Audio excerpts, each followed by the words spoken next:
시청자 여러분 안녕하십니까. 이제 7월 11일 심야방송 마지막이 되겠는데요. 잠시 후에 새벽 2시가 됩니다. 우선 지금 급히 여러분께 전해드리고 싶은 얘기는요.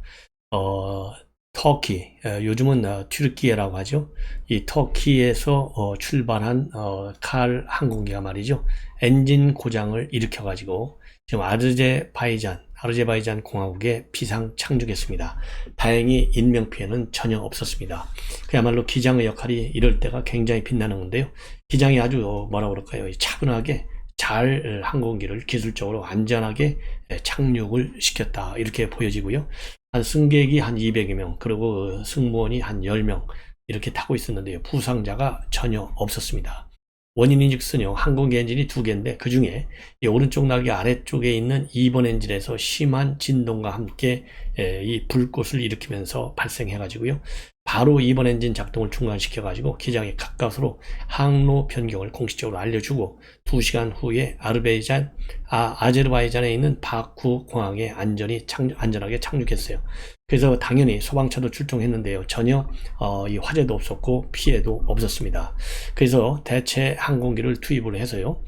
이제 서울로 올 예정으로 있고요. 그야말로 그 당시에 얼마나 우리 손님들이 놀랐겠습니까? 그래서 뭐 비행기가 너무 심하게 흔들린다. 그 다음에 손이 떨리고 토할 것 같다. 이러한 이 우려와 그 불안이 있었는데요. 이 기장이 굉장히 안전하게 설명을 직접 잘하면서 안착해서 그나마 다행인데요. 자, 이러한 안착을 한 것은 다행인데 다시는 이런 일이 있어서는 안 되겠다라고 생각이 들고요. 이날 이 사고를 일으킨 비행기는요, 유럽의 에어버스사의 A330-200 기종이라고 합니다. 그래서 칼에서는요 98년도부터 중장거리 노선에 투입해 왔고, 문제를 일으킨 엔진은 미국 프레덴 위트니사의 PW4000 엔진으로 알려졌습니다. 자, 그래서 지금 대한항공에서는요, 이 동일 기종 칼 2001편을 임시편을 투입해서 승객을 안전하게 지금 모셔서 이제 오늘 오전 9시 5분에 인천에 도착할 예정으로 있다고 합니다. 정말 큰일 날 뻔했어요. 네. 자, 이번에는 이제 검찰발 소식인데요. 지금 여러분들 잘 아시다시피 검찰, 경찰, 대대적으로, 그 다음에 감사원, 대대적으로 지금 문정권의 여러 가지 비리 의혹들을 감사하고 수사하고 있어요. 자, 그런데 그 중에서 당연히 중앙지검의 수사가 제일 큰 거 아니겠어요? 이 많은 지금 문정권의 비리 의혹들이 중앙지검의 송병호 이 중앙지검장 지휘하에 수사가 진행 중에 있는데, 지금 이 시간에 여러분께 자세하게 말씀드리고 싶은 얘기는요, 문재인 정부의 블랙리스트 수사와 관련해서 수사팀이요, 반부패 수사부에서 형사부로 바뀌었습니다. 그러면서요, 지금까지 지금까지 수사한 청와대 관련 수사를 갖다가 교육부, 농림부, 외교부 등으로 확대하고 있다라는 보도가 나오고 있습니다.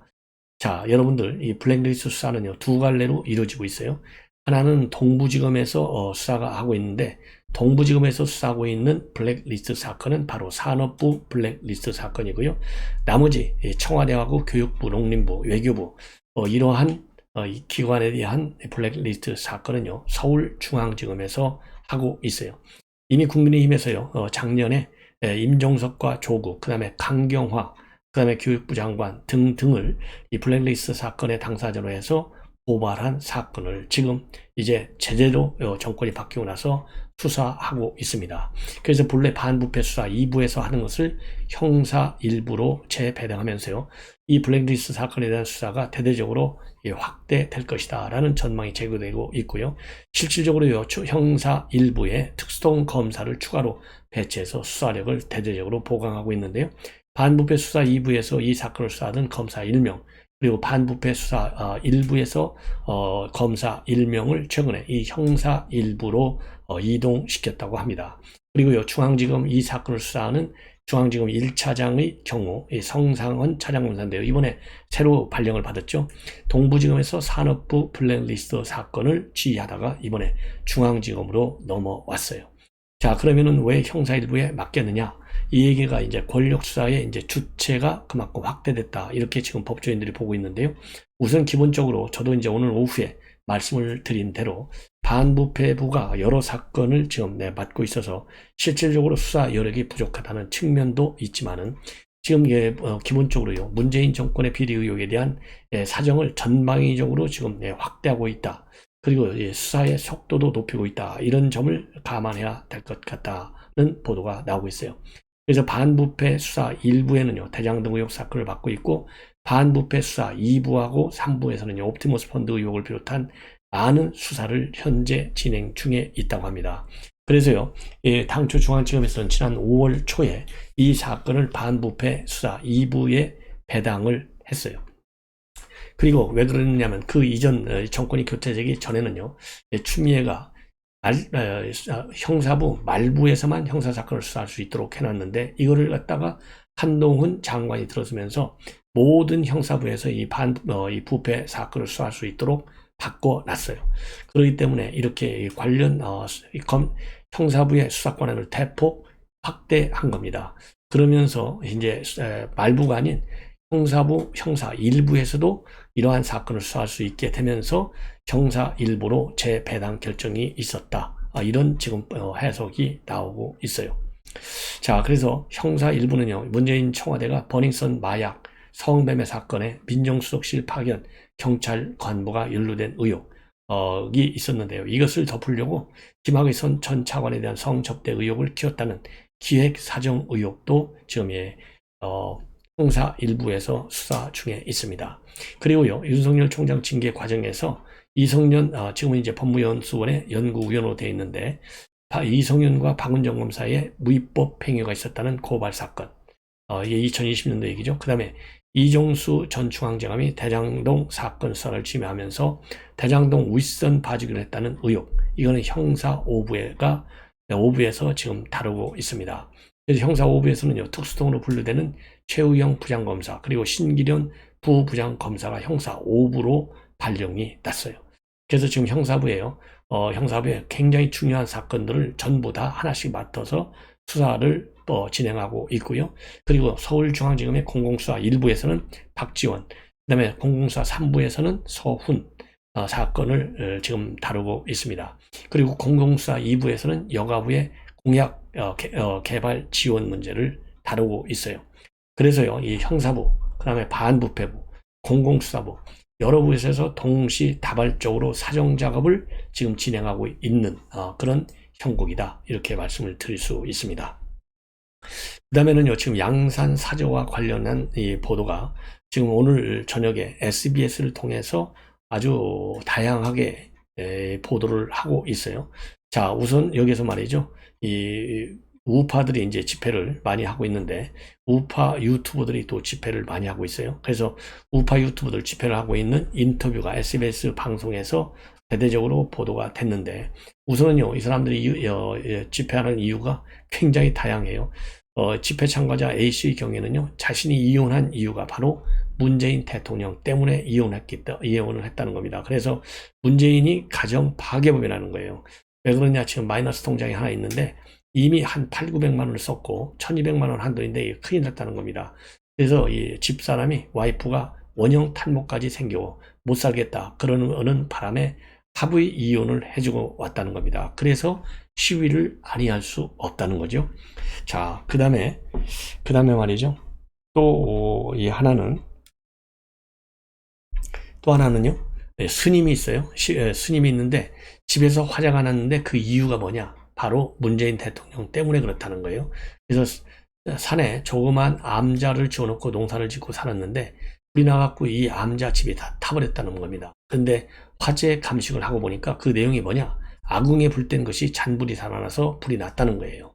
자, 이게 납득이 되냐는 겁니다. 그래서 지금 시위를 하고 있는데, 본인이 운영하고 있는 개인 방송을 통해서 호응이 굉장히 많고, 왜냐하면 자기들이 하고 싶은 욕을 대신해주고 있으니까 대리 만족한다. 그래서 지금 이렇게 시위를 하고 있다는 거예요. 근데 이 스님의 유튜브 채널 구독자 수는 1,300명을 넘어섰다고 합니다.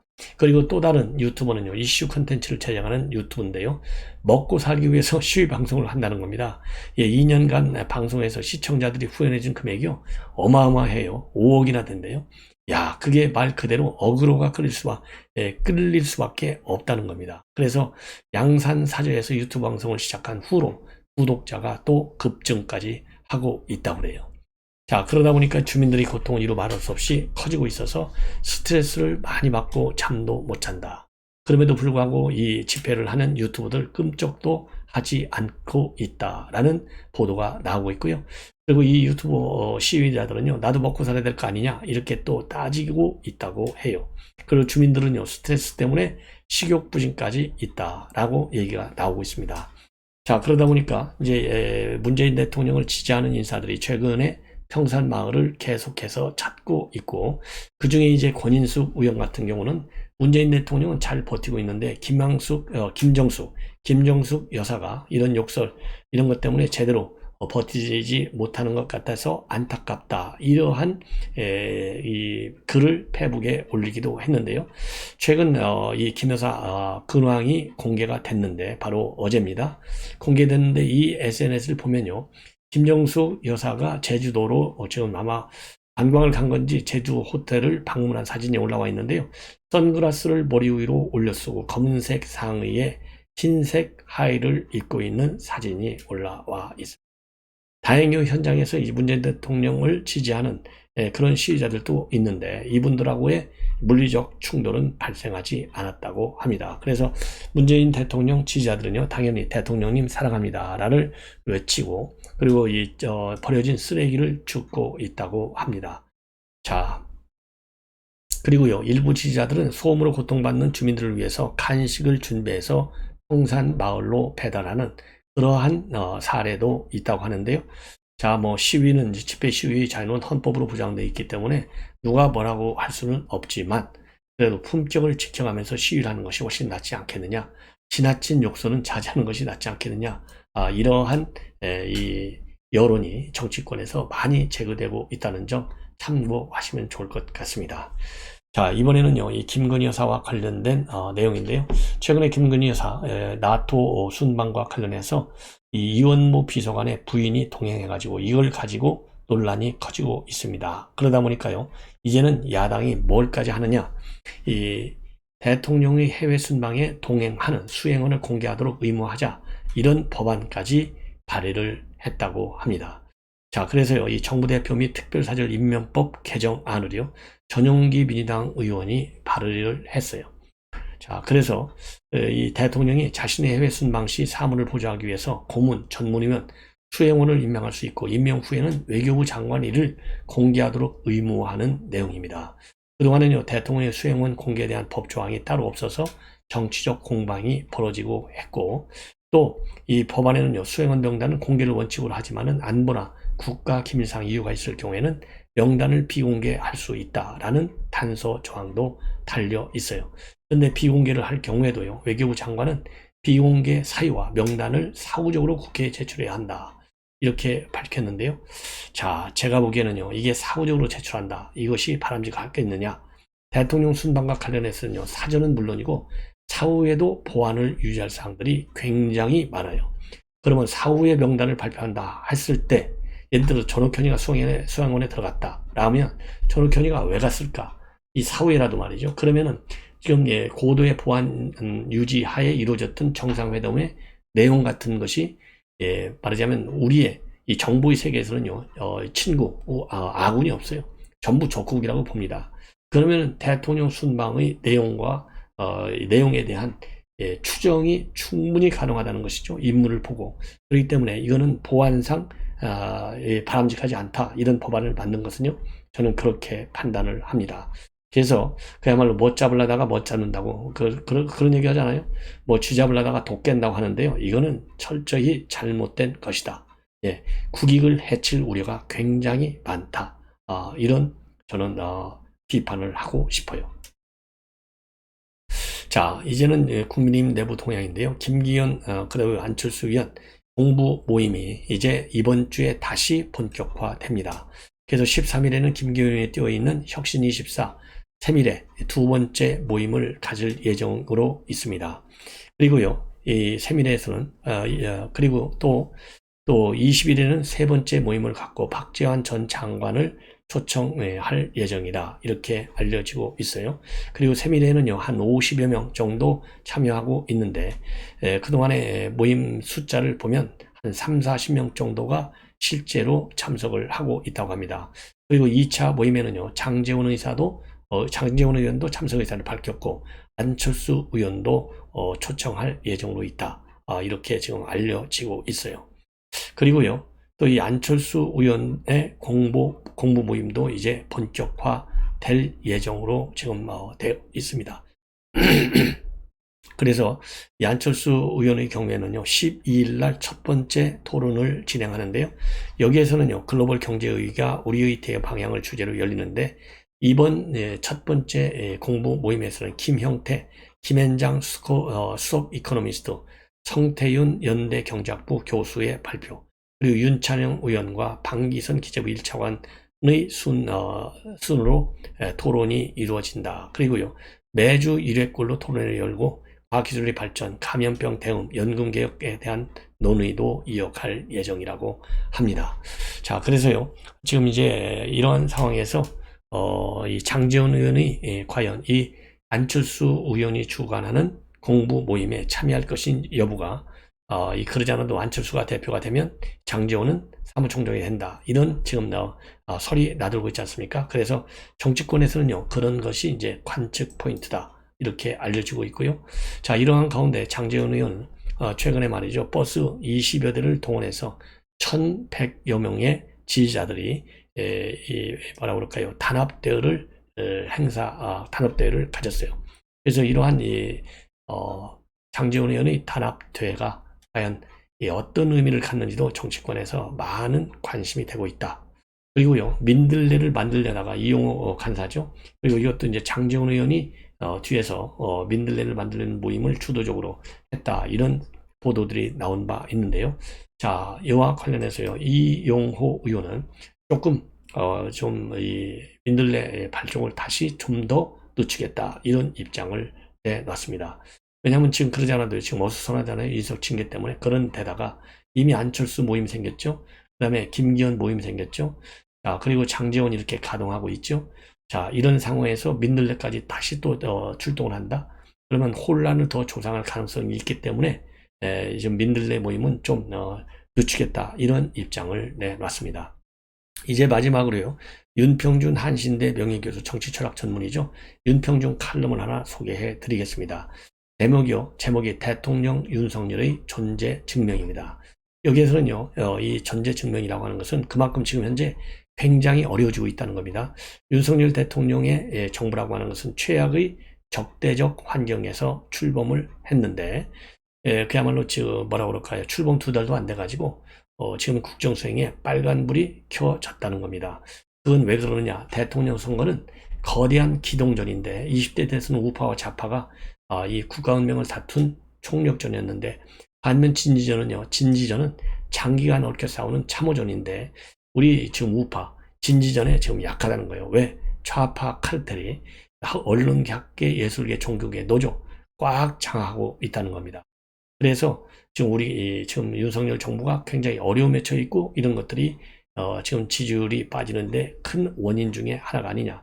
특히 좌파의 경우에, 진지전의 경우에 말이죠, 우리 우파가 밀린다는 겁니다. 대표적으로는 얘가 좌파 프로파간다 머신인 김어준의 뉴스공장을 보라는 거예요.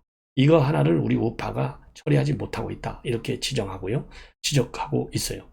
그리고 압도적인 정권 교체 민심에도 불구하고 윤석열 대통령이 그래도 혜성처럼 등장하지 않았다면 지리멸렬한 우파가 대선에서 이길 가능성은 희박했다는 겁니다. 그러다 보니까 강공검사 윤석열의 몫이 그만큼 커졌는데, 이 기동전 승리만 갖고는 이익단체로 뿌리내린 좌파 진지를 넘어서기도 역부족이고, 그리고 진지전 하기도 굉장히 어렵다. 그런데 여기에 말이죠, 민노총 위력, 이것도 아직도 세고, 이제는 경찰마저도 이 새 정권에 딴지를 걸고 있을 정도로 윤석열 정부의 권력 기반이 지금 굉장히 허약하다는 거예요. 그런데 최근에 윤석열 대통령이 이 도어스태핑에서 지지율 의미가 없다. 이렇게 밝혔고, 또 장관들 중에, 전 정부에서 지명된 장관들 중에 훌륭한 사람 봤냐. 이런 부적절한 발언을 하는 바람에 지금 싸움이 더 어려워졌다는 겁니다. 그래서 윤석열 정부의 이 헤게모니가 이러한 대통령의 발언의 실수로 인해서 이 헤게모니가 민심에서 솟아나기가 쉽겠느냐? 굉장히 어렵다. 그러다 보니까 헤게모니 상실 위기야말로 윤석열 대통령 리더십 위기의 실체다. 이렇게 딱 개념 정의를 하고 있어요. 자, 그래서 말이죠. 윤석열 대통령의 경우는 인사 풀을 좀 더 넓혀라. 넓히라고 주문을 하고 있어요. 그리고 지금 윤석열 대통령의 이 도어 스태핑은 굉장히 당당함을 보여주는 거기 때문에 그만큼 돋보이는 측면도 상당히 많다. 그럼에도 불구하고요, 정당한 민심의 목소리와 싸우려 드는 권력자는 자식뿐만 아니라 이 나라를 위태롭게 만든다는 점을 윤석열 대통령은 명심해야 한다. 이렇게 지금 지적을 하고 있어요. 그러면서 이제 온 국민이 민생고로 지금 울부짖고 있는데 윤석열 대통령은 국민 고통에 필사적으로 응답을 해야 되고 우리는 삶을 나아지게 할 비전을 증명해야 한다. 그리고 국민인 권력투쟁을 해소함으로써 지지 기반을 청년 세대로 넓히는 것도 정치인 윤석열의 준엄한 책무라고 지적을 합니다. 그래서요, 다수 국민과 동행해야 진취전의 형태가 바뀌고 미래 기동전 승리가 가능하다는 겁니다. 그래서 국민만을 생각하는 책임 정치야말로 21세기 천하 대란을 뚫고 나가는 대한민국 대통령 윤석열의 존재 증명이다. 이렇게 결론을 내리고 있어요. 시청자 여러분, 이것으로 본 방송을 마치겠습니다. 편안히 주무십시오.